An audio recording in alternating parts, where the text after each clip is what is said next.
The Coming Antichrist, Part 1. So I don't know how many parts it's going to be, guys, because it's a lot. I've gone through the Bible now in a study. It's taken me over a week to do just a study on the Antichrist because he has so many titles. He goes by so many names. But he's never really called the Antichrist. The Antichrist is only in the Bible in 4 verses. 1 John and 2 John. That's it. And so that's a spirit. So can I just say what's going to bring that Antichrist? The reason for the Antichrist and the end time is because of the seed line war that started in Genesis 3. The seed line war, they got way out of control and overpopulated the earth with all kinds of evil, wicked creatures in Genesis 6. And we're going to read about the spirit of these people because it's laid out for us in Psalm 10. Before we get to that, let's go ahead and read the 4 verses with the Antichrist. 1 John 2:18.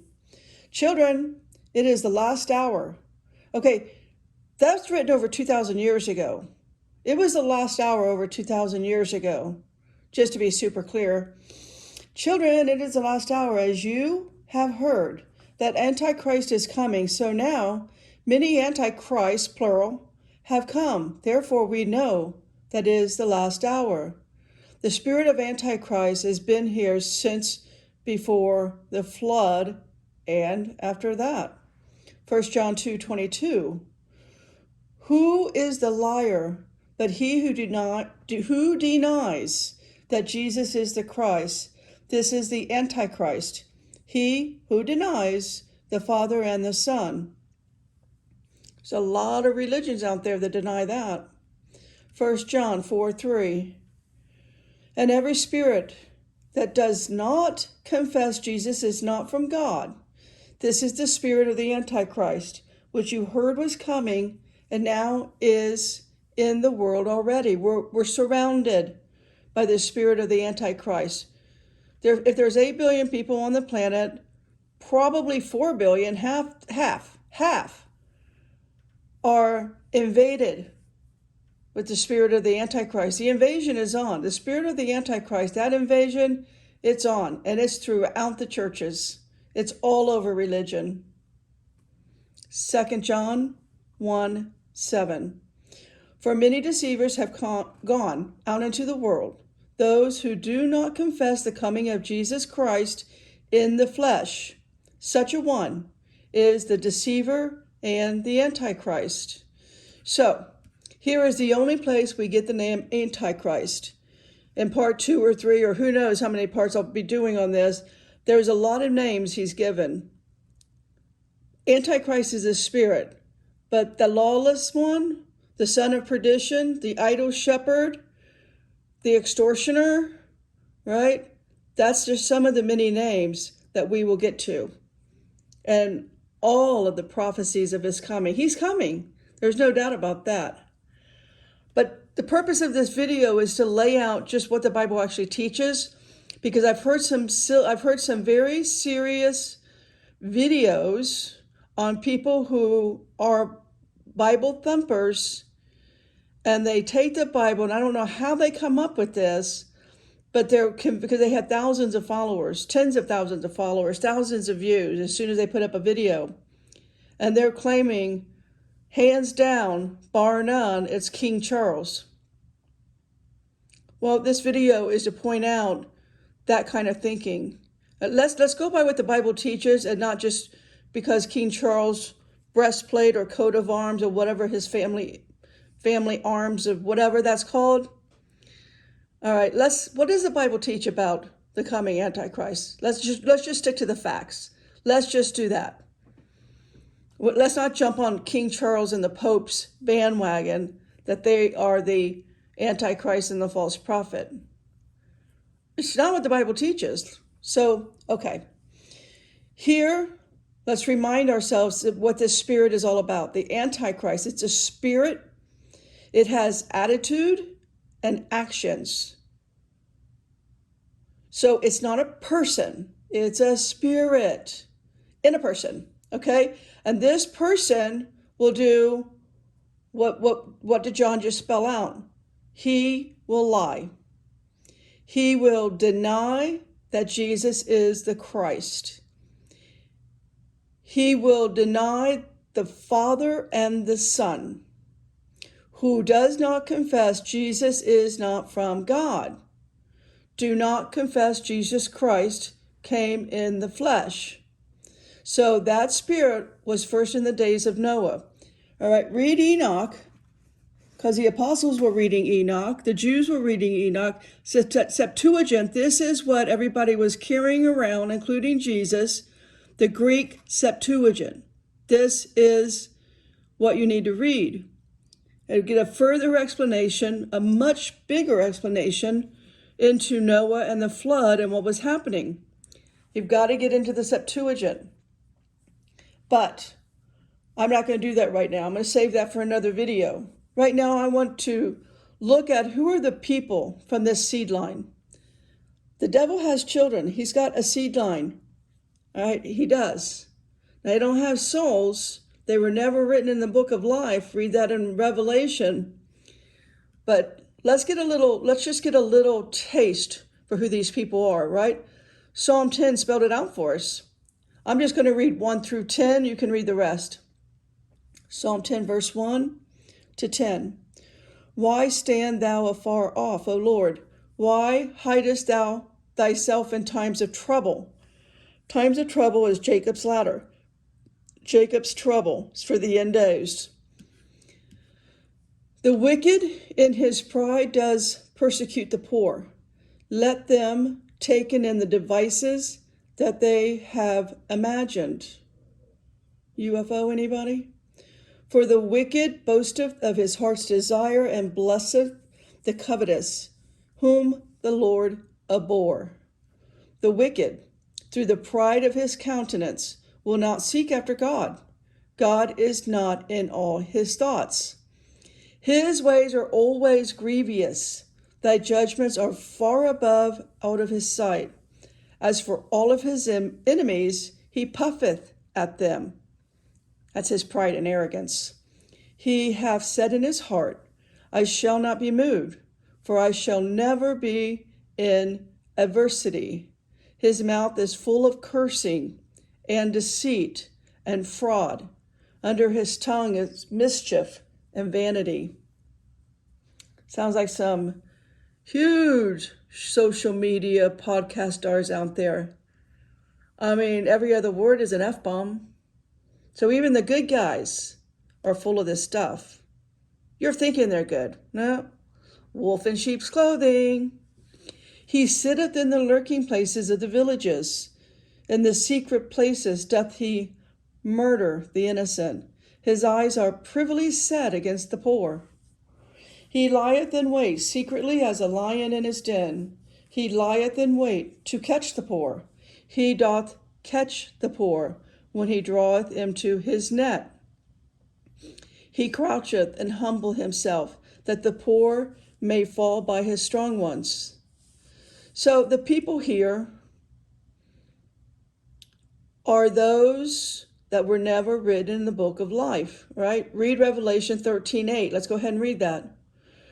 Revelation 13:8. And all that dwell upon the earth shall worship him, whose names are not written in the book of life of the Lamb slain from the foundation of the world.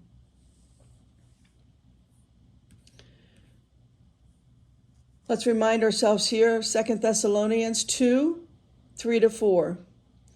Let no man deceive you by any means, for that day shall not come, except there come a falling away first, and that man of sin be revealed, the son of perdition. That's the Antichrist. Verse 4, who oppose and exalt himself above all that is called God, or that is worshipped, so that he as God sitteth in the temple of God, showing himself that he is God. Now, another description we're given of him that does in no way fit King Charles is the idol shepherd, right? Let's read Zechariah. This is the only place where we're given a description so we can begin to understand. The Bible is super clear. and helping us to understand geographically where he's going to come from. I'm going to point that all out. Why he's going to come, who's going to worship him. I mean, there's so many verses, mostly in Daniel, Revelation, but elsewhere. Jeremiah has some input, so does Isaiah. So, and especially the minor prophets. So here, let's get a description. Zechariah 11:17. Woe to the idle shepherd that leaveth the flock. The sword shall be upon his arm, and upon his right eye. His arm shall be clean dried up, and his right eye shall be utterly darkened. All right.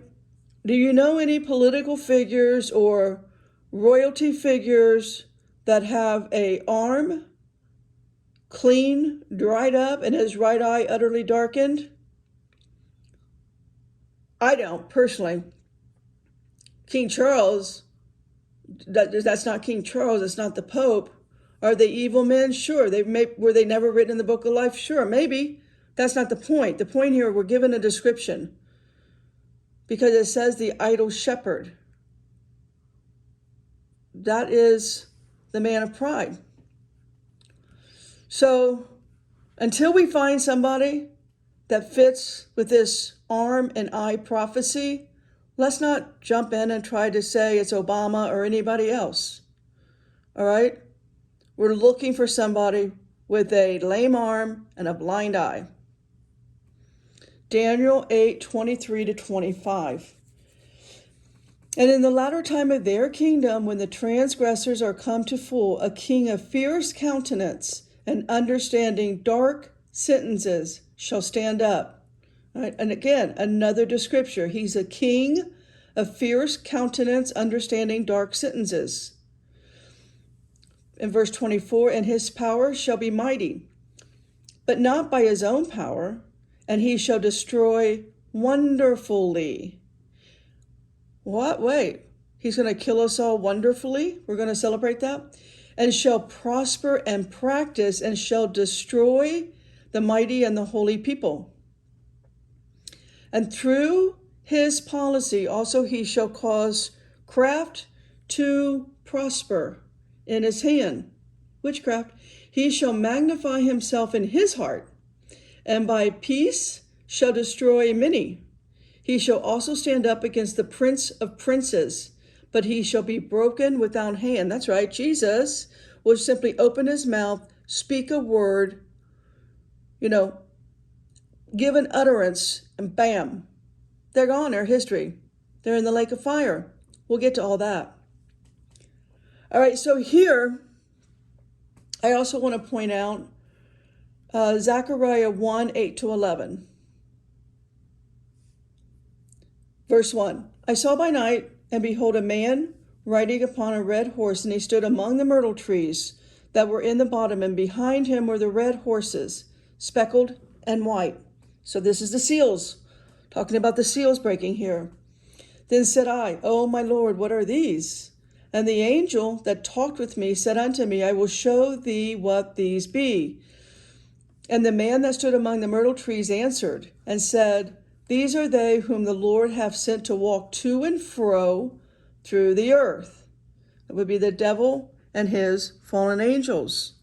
We'll point that out in Job here in a moment. Verse 11, and they answered, and the angel of the Lord that stood among the myrtle trees and said, We have walked to and fro through the earth, and behold, all the earth sitteth still and is at rest. Can I just point out, all of science is a lie.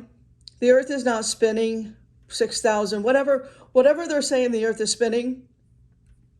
There's several places. This is just one. All the earth sitteth still and is at rest. It also says it in Isaiah. It says it in Jeremiah. Again, there's going to be other videos when I start, going through my Noah's Ark video.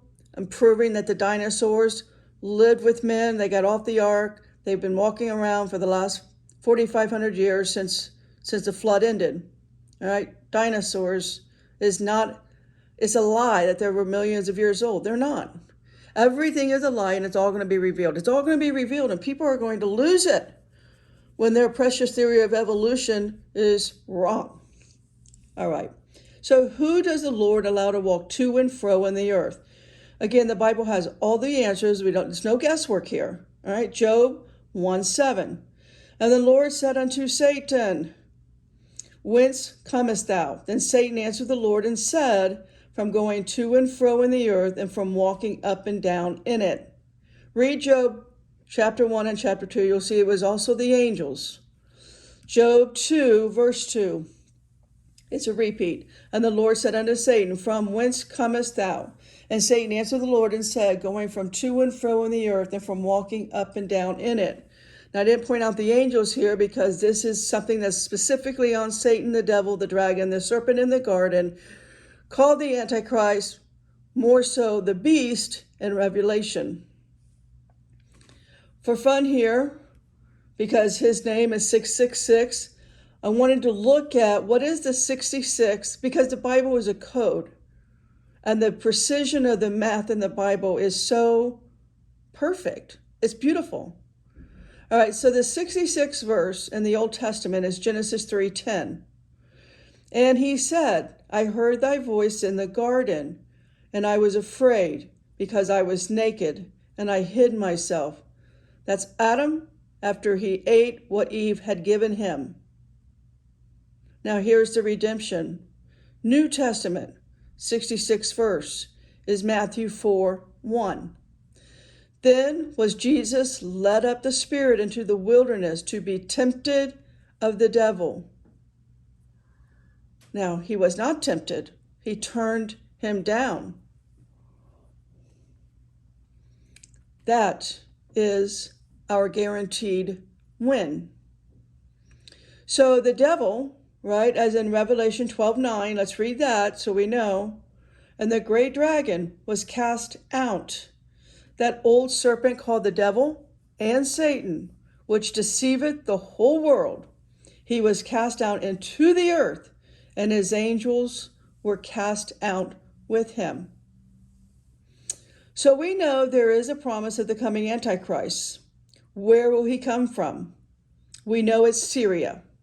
Let's look at how we know this. Beside the fact that he's called the Assyrian in Isaiah 14:25, Isaiah 30:31, Isaiah 31:8, and Ezekiel 31:3. Okay, he's called the Assyrian.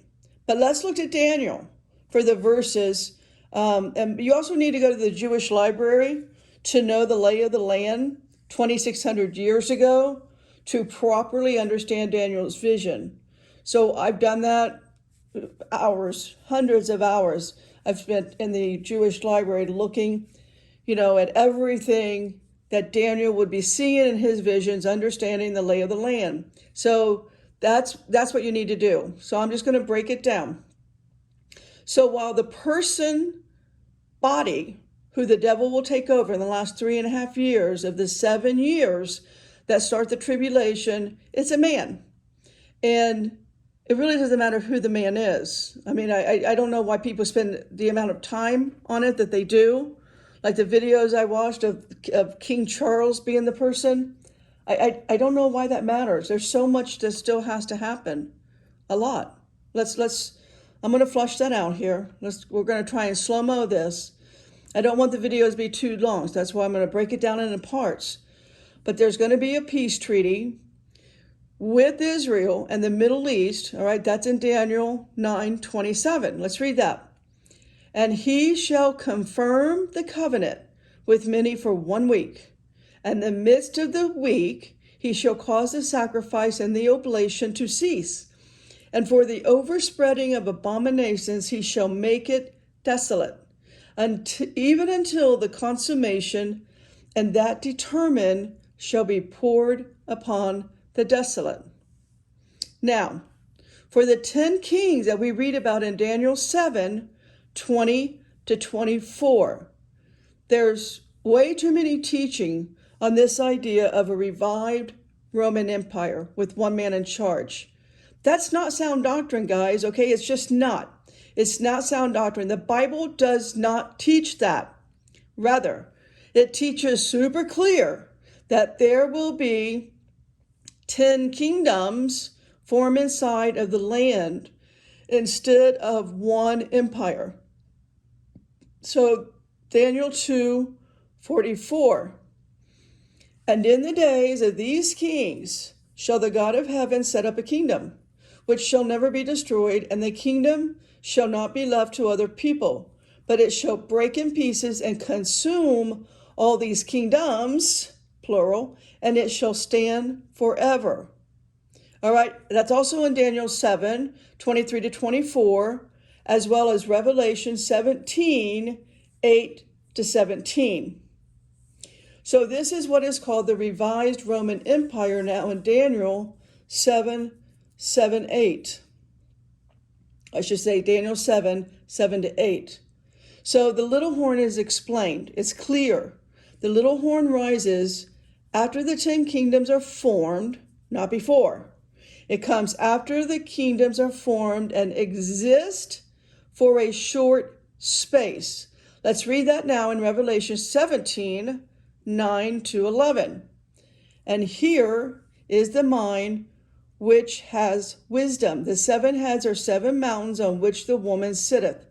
And there are 7 kings, 5 are fallen, 1 is, and the other is not yet to come. When he cometh, he must continue a short space. And the beast that was and is not, even he is the 8th, and is of the 7, and goeth into perdition. All right.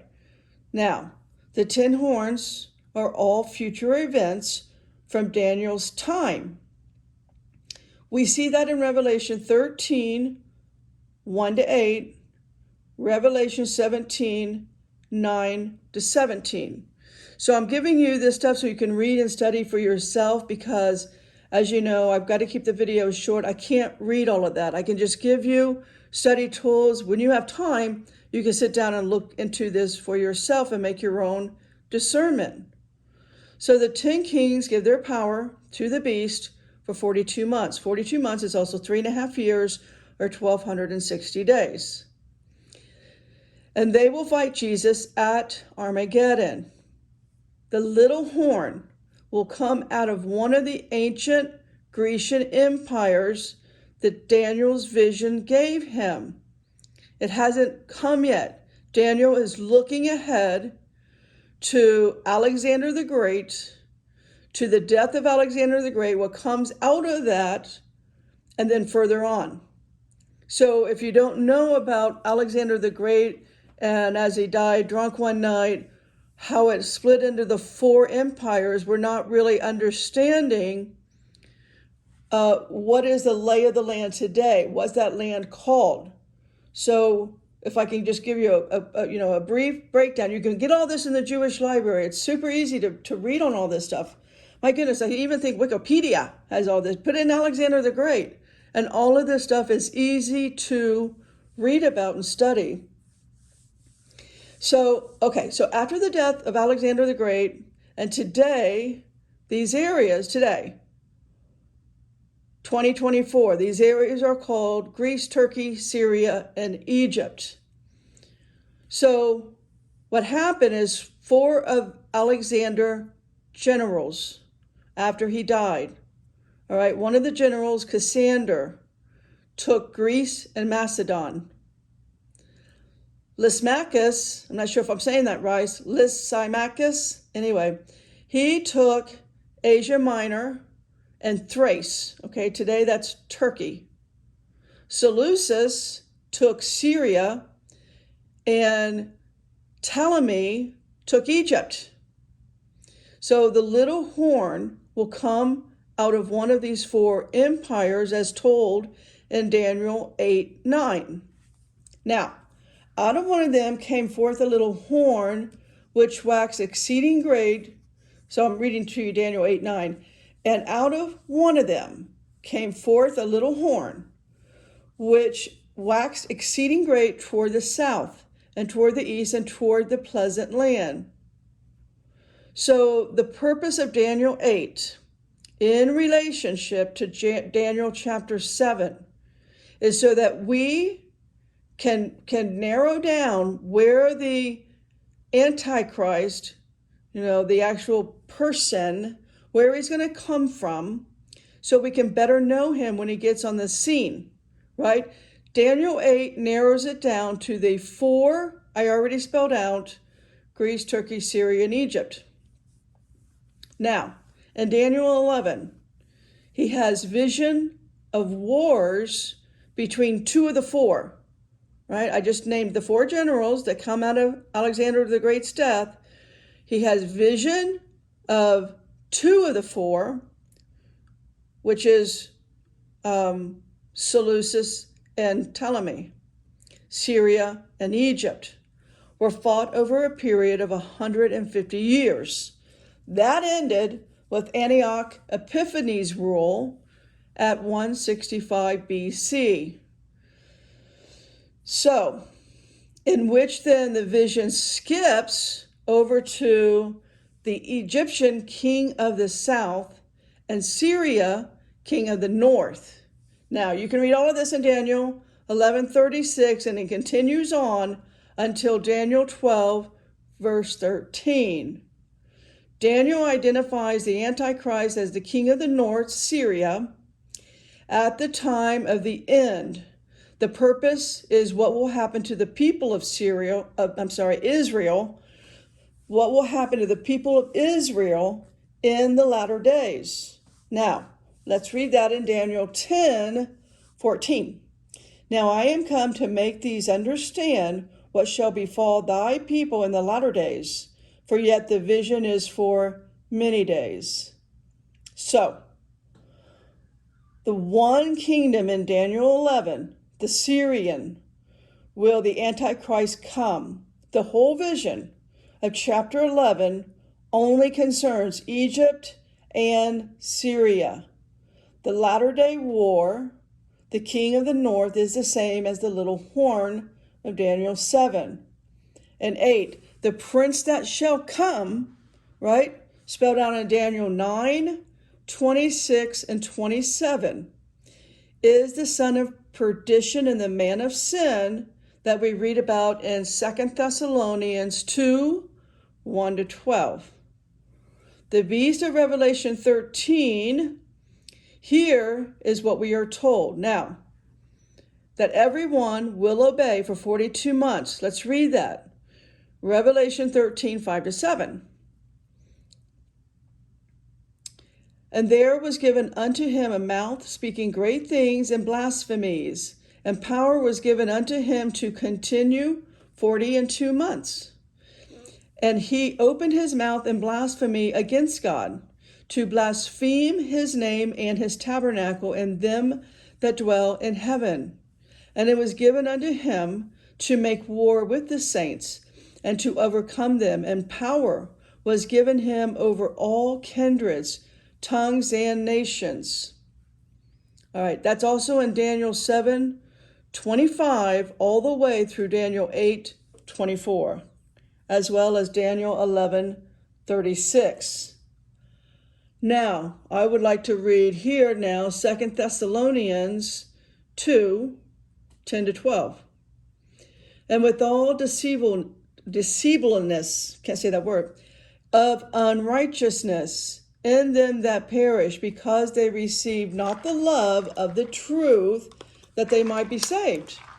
And for this cause God shall send them strong delusion, that they should believe a lie, that they all might be damned, who believed not the truth, but had pleasure in unrighteousness. All right, so now I'm going to spell out in part 2. As soon as this part 1 uploads, I'm going to spell out what everyone will be following, and what is going to be the kind of I guess I would say, the political timeline on when all of this is going to happen. In part 1, the coming Antichrist. Potter out.